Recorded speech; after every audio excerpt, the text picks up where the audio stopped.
La jornada del segundo encuentro nacional de licenciados en administración bajo el lema de Administrando el Desarrollo Sostenible del Perú. Distinguida decana, presidente de la comisión, señor expositor, distinguidas autoridades, invitados, participantes. Vamos a dar inicio a esta primera parte presentando a nuestro expositor de esta mañana, quien va a tener a su cargo un tema muy importante: control de gestión y gerencia por resultados. Estamos refiriéndonos al licenciado en Administración, doctor Juan Héctor Bendezú Iriarte, a quien le vamos a dar un fuerte y merecido aplauso.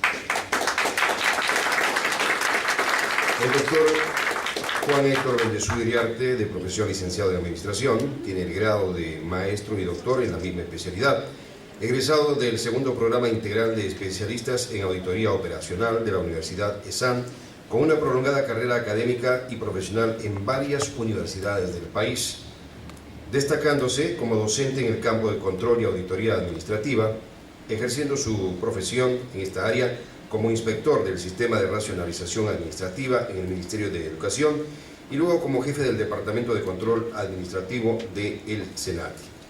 Fue decano en 2 oportunidades de la Facultad de Ciencias Administrativas de la Universidad de San Martín de Porres, jefe del Departamento Académico de Gestión Empresarial e Institucional de la Universidad Nacional Federico Villarreal, asesor de la Jefatura del Instituto Nacional de Administración Pública, INAP, director académico de la Escuela de Posgrado de la Universidad Ricardo Palma, jefe de la Oficina Central de Logística y Servicios Auxiliares, entre otras instituciones.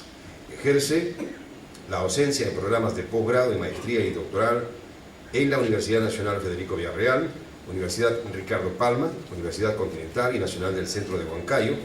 Es directivo del Colegio de Licenciados en Administración en varios periodos. Como primer vicedecano nacional, integró el primer Consejo Directivo Nacional del Colegio como director de Relaciones Profesionales, formulando el Código de Ética del Licenciado en Administración en actual vigencia. En la actualidad es director gerente de BEIRSAC. Ejerce la docencia en las escuelas de posgrado y su mayor tiempo como jefe de la Oficina Central de Recursos Humanos de la Universidad Nacional Federico Villarreal. Con ustedes, el doctor Juan Héctor Bendezú Iriarte. Pero antes que dar su presencia aquí, quiero saludar, y luego estaré hablando un poquito más de cada uno de ellos, la presencia como panelistas y agradecerles su participación del doctor Walter Valenzuela Soto, del licenciado en Administración Julio Gutiérrez Pebe y del licenciado en Administración Juan Alfredo Pisa Astete. Para los tres, nuestro cordial saludo, y ellos estarán con su participación inmediatamente después de la participación de nuestro expositor, quien ya, ahora sí, queda con todos ustedes. Demos la más cordial bienvenida al doctor Juan Héctor Bendezú Iriarte, que queda con todos ustedes.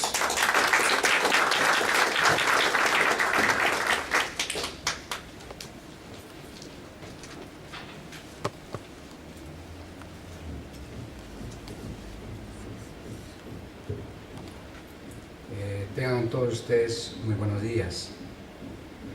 Licenciada Antonia Valdivia Lípez, decana del Consejo Directivo Nacional del Colegio de Licenciados en Administración. Licenciado Antonio Alfredo Cernaque Castillo, distinguido profesor directivo, ¿no? Y créanme que para mí es una enorme alegría poder verlo después de mucho tiempo, y por cierto resulta siendo muy grata su presencia. Distinguidos panelistas, que en su oportunidad seguro seré sometido a la prueba implacable del rigor, los planteamientos y el cuestionamiento que en todo caso podrían darse. Y por otro lado, yo creo que mi saludo a todos los aquí presentes, colegas de mi profesión, en este evento que resulta siendo sumamente importante para aquellos que hemos abrazado la profesión de licenciado en Administración. Considero de que este evento resulta siendo, pues, la oportunidad para poder transmitir, para poder promover el intercambio del conocimiento, para poder a lo mejor sacar a la luz inquietudes, interrogantes que al mismo tiempo puede ser motivo de cuestionamiento, no solamente para poder criticar, sino para que a través de esa medida logremos o descubramos mejores oportunidades, mejores ocasiones para poder incrementar y revitalizar nuestro conocimiento. Este tema que los directivos de mi Consejo Directivo Nacional tuvieron a bien encomendarme, por cierto, un tema con una denominación bastante atractiva, un tanto comprometedora, pero bastante amplia: control de gestión y gerencia de resultados. Resulta siendo un tema no tan fácil a lo mejor de explicar, porque resulta que cuando diferenciamos con otros temas tan atractivos como liderazgo o aquellos aspectos que tienen que ver con el comportamiento, resulta siendo un tanto complicado, pero trataré de hacer todos los esfuerzos necesarios para que de alguna manera transmita algunas inquietudes, algunas experiencias, a fin de poder compartir con mucho cariño con todos ustedes. Este tema que se ha preparado para ustedes contiene lo que ustedes están apreciando en la diapositiva. Va a versar sobre algunas apreciaciones, un recorrido sobre los argumentos teóricos que la sostienen, para hablar a partir del moderno enfoque, en todo caso, de la gerencia o de la gestión por resultados versus gestión por objetivos, y luego establecer un vínculo, una relación del control de gestión versus control interno. Y en este tema es fundamental, especialmente para nosotros, que no nos debatimos en un escenario competitivo en la actividad profesional, resulta siendo importante el tema del control interno. El control interno surge en su moderna concepción como una posibilidad mediante la cual el licenciado en administración pueda incursionar como consultor o como especialista en el diseño, en la implantación, en el perfeccionamiento y en la evaluación del sistema de control interno de las organizaciones públicas o privadas. Aspecto que de veras se advierte la necesidad. Encontramos en los diversos avisos publicitarios en los medios de comunicación la contratación, especialmente de empresas privadas, de convocando profesionales especialistas en esta área. Igualmente en el tema de la auditoría del control interno, que en este caso se aparta de la concepción original que se habla acerca de la auditoría de gestión o administrativa. Debemos entender de que precisamente la segunda faceta más importante del ejercicio de la auditoría administrativa es la revisión y evaluación estratégica del sistema de control interno. Para ello debemos de conocer las dimensiones, la magnitud y todos los aspectos que abarca este tema tan importante denominado control interno. Seguidamente, como ustedes podrán apreciar, encontramos pues los componentes funcionales del sistema de control interno, que de alguna manera tenemos que tocar en esta exposición como condiciones indispensables para que pueda ejercerse el control de gestión.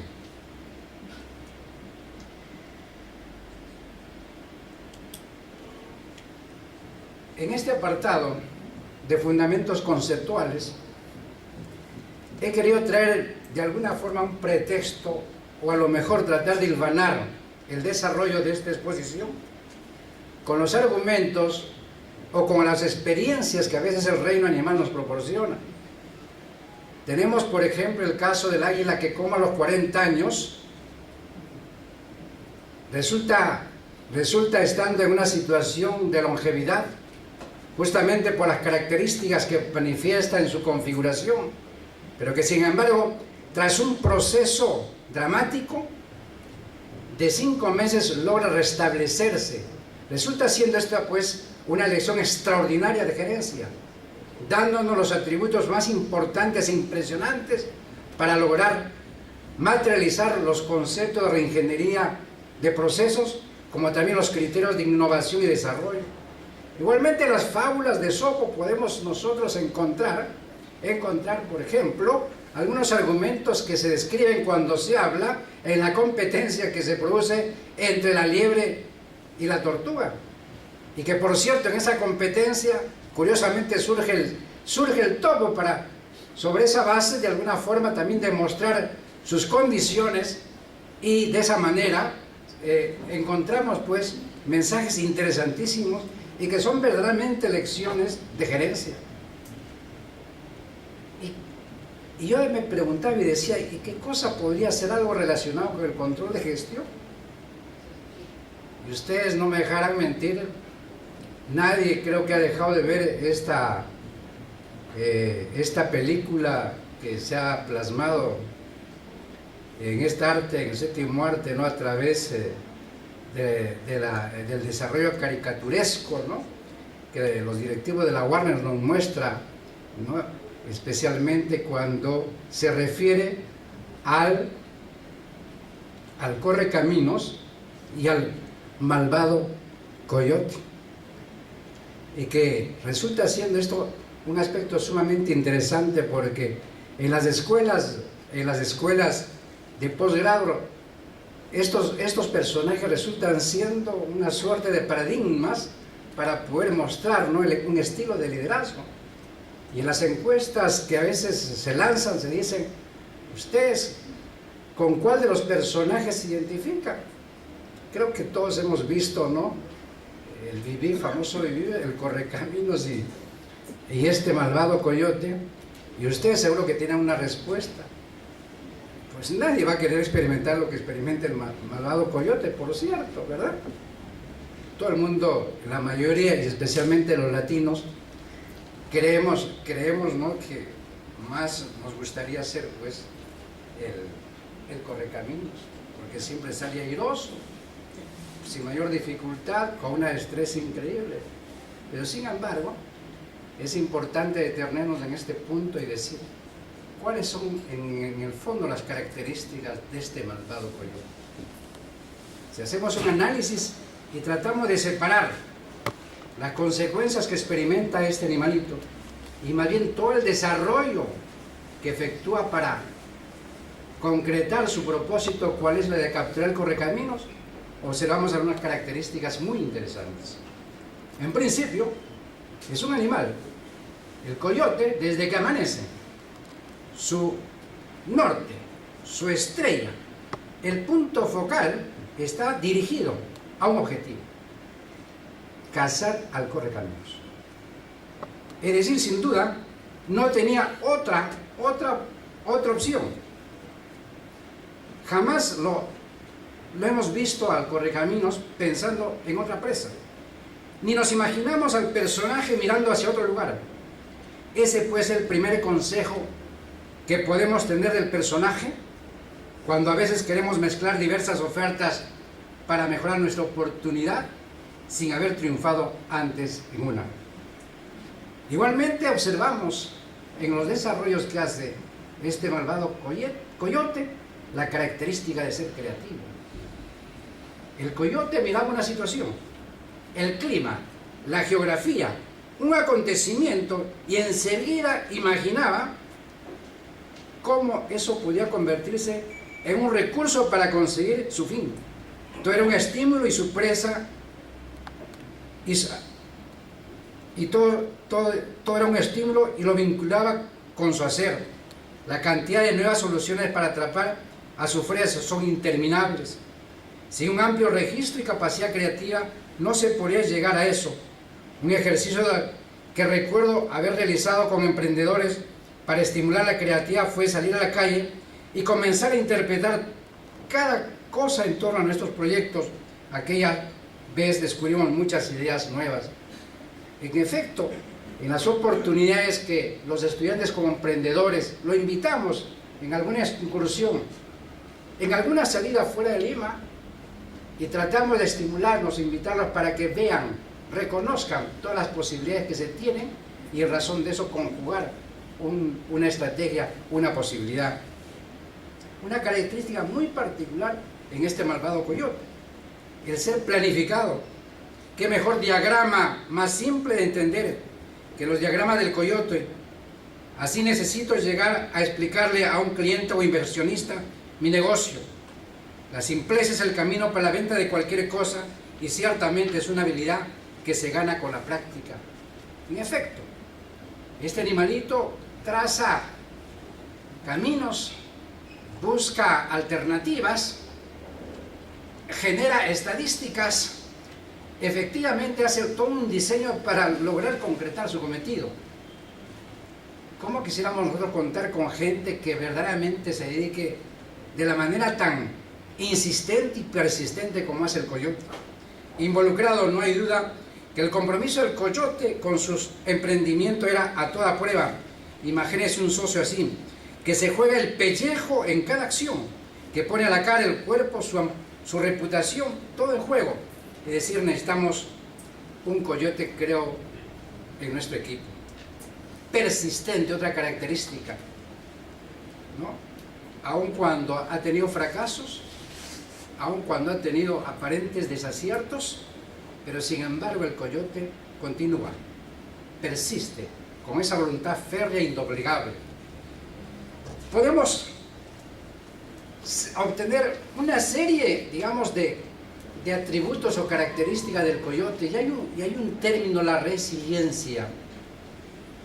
El coyote es un resiliente como característica, porque pese a hacer tantos intentos y no lograr su cometido, resulta de que el fracaso se traduce en resultados dramáticos, sangrientos y verdaderamente dolorosos para el coyote, pero que sin embargo tiene la capacidad para resurgir, para remontar situaciones adversas y luego, como si nada hubiese ocurrido, continúa con su tarea.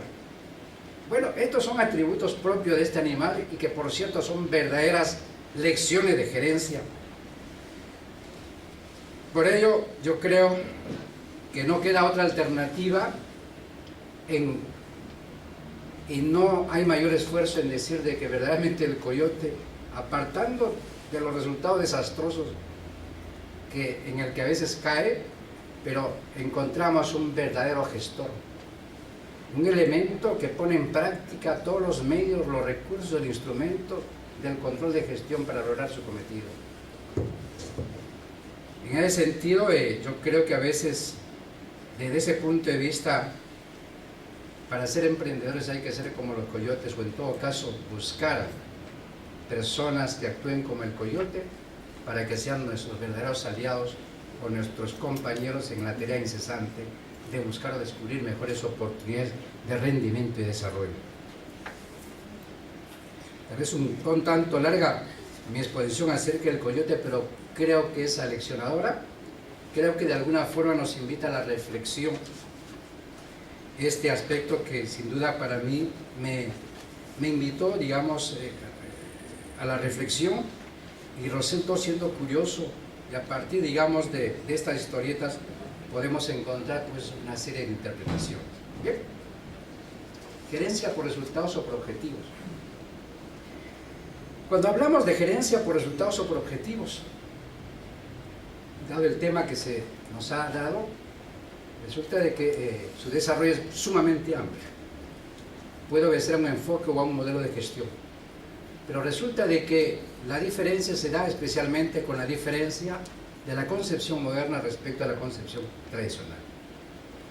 Hablamos de la gerencia por resultados como un enfoque de gerencia que busca incrementar la eficiencia, la eficacia y el impacto o la efectividad de las estrategias de la organización a través de una mayor responsabilidad de los colaboradores por los resultados de su gestión. Y en razón, por cierto, de las características que pueda mostrar el entorno. Este resulta siendo pues un imperativo y que nos orienta a darnos una concepción de lo que debe entenderse por una gerencia por resultados, para apartarnos del concepto tradicional de la gerencia por objetivos. Por eso decimos, ¿no? Mientras la gerencia tradicional busca fundamentalmente adecuarse a los recursos, las funciones y las normas existentes, este modelo de gerencia por resultados pone el acento en las acciones estratégicas, es decir, para vincularse con las demandas, con las exigencias, con todos aquellos aspectos que están pululando en el entorno, porque verdaderamente nosotros tenemos que anticiparnos a lo que efectivamente ocurre en el entorno. La concepción de producir, o la de fabricar o de producir para comercializar, ha sido cambiada por la concepción de detectar para poder responder. Ese es el imperativo que nosotros tenemos como administradores.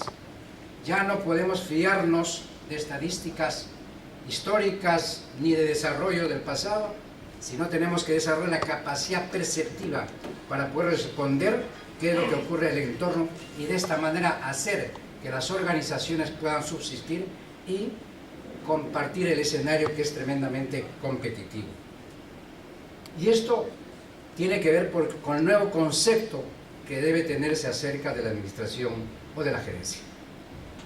En efecto, desde el concepto tradicional de Fayol, que decía que administrar es planificar o prever, organizar, mandar, coordinar y controlar, y pasando como lo que decía Wilbur Jiménez Castro, que es la ciencia social compuesta de principios, prácticas y técnicas, cuya aplicación a conjuntos humanos nos permite establecer sistemas racionales de esfuerzo cooperativo a fin de lograr propósitos comunes. Esta concepción, por cierto, resulta siendo también o formando parte de la transición entre la escuela clásica y la escuela neoclásica, para luego incorporar un enfoque diferente, un enfoque más realista, un enfoque más cercano a los acontecimientos actuales, a partir de los desarrollos de Michael Porter cuando habla de las ventajas competitivas, para superar precisamente los desarrollos de Adam Smith cuando habla de las ventajas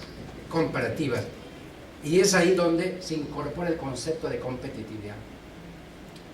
O sea que no solamente la administración debe buscar la eficiencia y la eficacia, sino fundamentalmente hacer que éstas sean productivas para poder agregar un ingrediente, un atributo indispensable que es la ventaja estratégica y lograr la competitividad. En ese estado de cosas y a partir de estas consideraciones es lo que consideramos debe focalizarse la administración por resultados.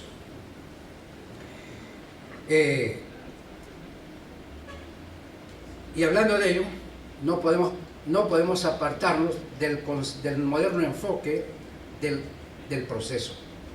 A partir, digamos, del proceso que tiene su origen con Fayol, desde la perspectiva de la escuela clásica, los desarrollos de la escuela neoclásica, que por cierto incorporan algunos conceptos adicionales para darle digamos, organicidad al proceso administrativo, incorporamos, ¿no?, los modernos enfoques a través del ciclo de Shewhart que popularizó Edward Deming, es decir, del proceso de planificación, que es planificación estratégica, que es gestión del cambio,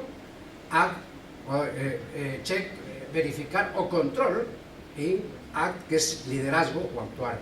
Esto resulta siendo pues un ingrediente fundamental para poner en práctica y vincular el concepto de gerencia por resultados, y por cierto incorporando los modernos enfoques, ¿no?, del pensamiento administrativo.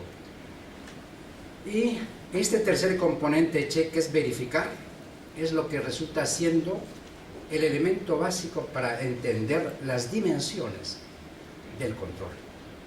El control evalúa los resultados, detecta oportunidades, alerta los riesgos. El control pues cumple su función, su labor, siempre y cuando mejore la gestión. ¿Esto qué significa? De que en efecto el control es el sistema de información que nos proporciona oportunidad para tomar decisiones.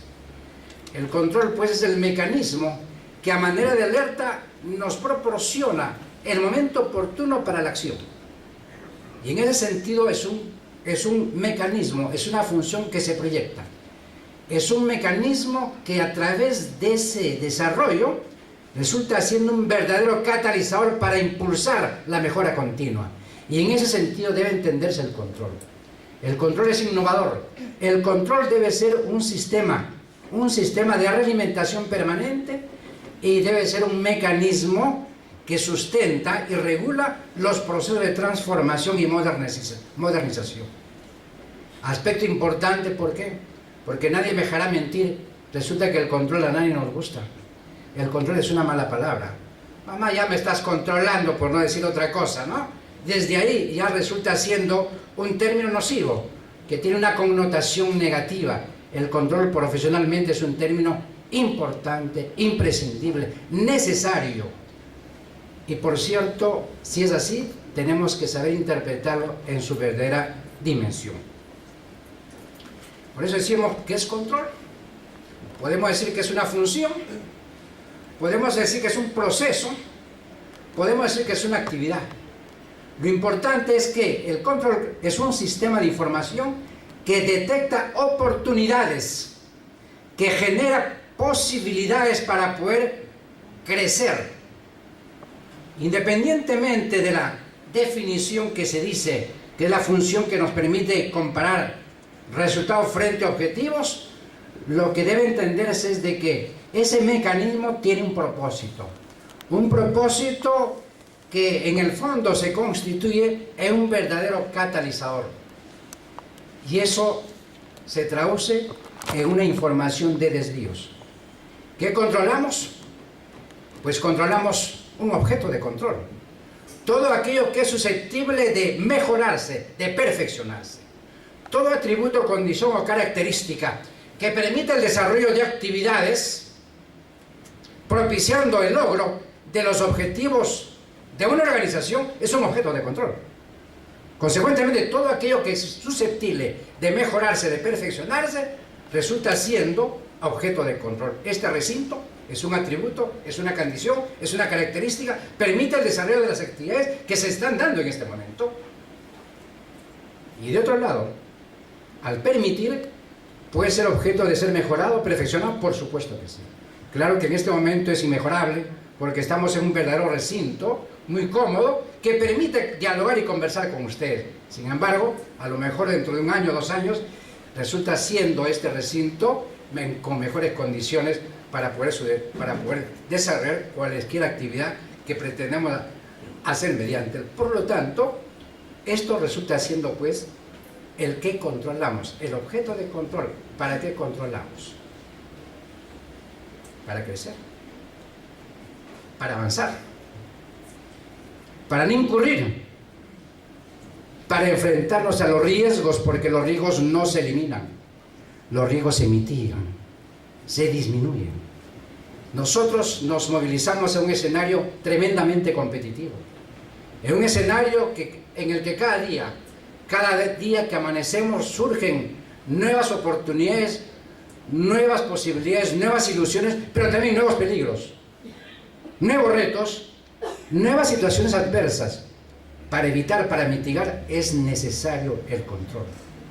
¿Cómo controlamos? Pues a partir del conocimiento, poniendo en práctica metodologías, formas y maneras para poder justamente enfrentarnos a los riesgos. ¿Quién controla? El sujeto de control. El sujeto de control es todo individuo o toda persona que tiene a su cargo responsabilidades, que tiene que